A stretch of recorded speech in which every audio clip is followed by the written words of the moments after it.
रुख करते हैं। शैला, इस बार के 53वें संस्करण की अगर बात की जाए तो क्या कुछ खास रहा फिल्मों के इस महाकुंभ में, जहां पे न सिर्फ भारतीय बल्कि विदेश की भी फिल्मों को शोकेस करने का एक बड़ा मंच हमको देखने को मिला? बिल्कुल आरेंद्र, जिस तरह से हमने देखा कि यहाँ पर ओपनिंग सेरेमनी बहुत शानदार हुई, बहुत खूबसूरत आगाज हुआ, वैसे ही आज समापन समारोह है वो भी बहुत ज्यादा शानदार होने जा रहा है। ओपनिंग सेरेमनी से भी कहीं ज्यादा इस दौरान पूरे इफ्फी के दौरान अगर देखा जाए तो एक से बढ़कर एक खास और शानदार फिल्में यहां पर शोकेस की गई। बहुत सारी ऐसी फिल्में शोकेस की गई जो कि बहुत कम बजट में बनी थी और बहुत अच्छा, बड़ा और खास मैसेज देती थी। तो बहुत सारी फिल्में ऐसी भी थी जो समाज में बदलाव लाने की एक शुरुआत करने वाला कह सकते हैं, ऐसे मुद्दों को उठाती हुई थी, ज्वलंत मुद्दों को उठाती हुई थी जिन्हें उठाने से लोग अक्सर डरा करते हैं। ऐसे मुद्दों को उठाती हुई फिल्में भी थी जो हमारे समाज के लिए बहुत ज्यादा जरूरी है और कई बड़े संदेश इस मंच से हमें देखने को मिले। जिस तरह से क्लीनाथॉन का एक शुरुआत यहां पे की गई, बहुत सारे फिल्मी सितारे आए और उन्होंने बीच की सफाई करके क्लीनाथॉन की शुरुआत की।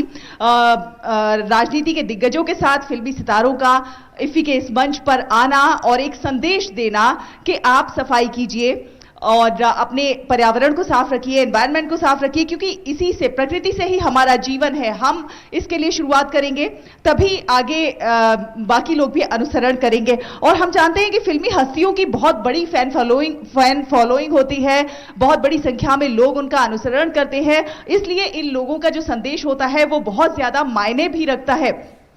इस दौरान इफ्फी में कई महत्वपूर्ण शुरुआत हुई। दिव्यांगों के लिए एक खास पहल की गई कि कोई भी स्क्रीन हो उसे दिव्यांग साथ में, सभी लोगों के साथ में बैठकर शेयर कर सके, इस तरह की फिल्में बनाई जाए और उस 2 फिल्में इस तरह की यहां पर शोकेस भी की गई। आजादी का अमृत महोत्सव चल रहा है, तो आजादी के अमृत महोत्सव के थीम पर यहां पर एक पवेलियन भी लगा और साथ ही साथ एक स्टॉल की भी शुरुआत हुई जहां पर आजादी क्वेस्ट का भी आयोजन किया गया। तमाम किताबों की यहां पर और ऐसी फिल्मों की को शोकेस किया गया, दिखाया गया जो कि आजादी, हमारे नायकों ने किस तरह से देश के लिए अपनी प्राणों की आहुति दे दी थी, उनकी बलिदान को दर्शाती हुई फिल्में यहां पर दिखाई गई और लोग किस तरह से उन किताबों के जरिए भी उन नायकों के बारे में जान सकते हैं, वो किया गया। अब शायद समय कम है आपके पास, इसलिए मैं आपको बता दूं कि क्लोजिंग सेरेमनी आज होनी है, उसमें बहुत बड़े बड़े स्टार्स आपको यहां पर रेड कारपेट पर देखने को मिलेंगे। अक्षय कुमार,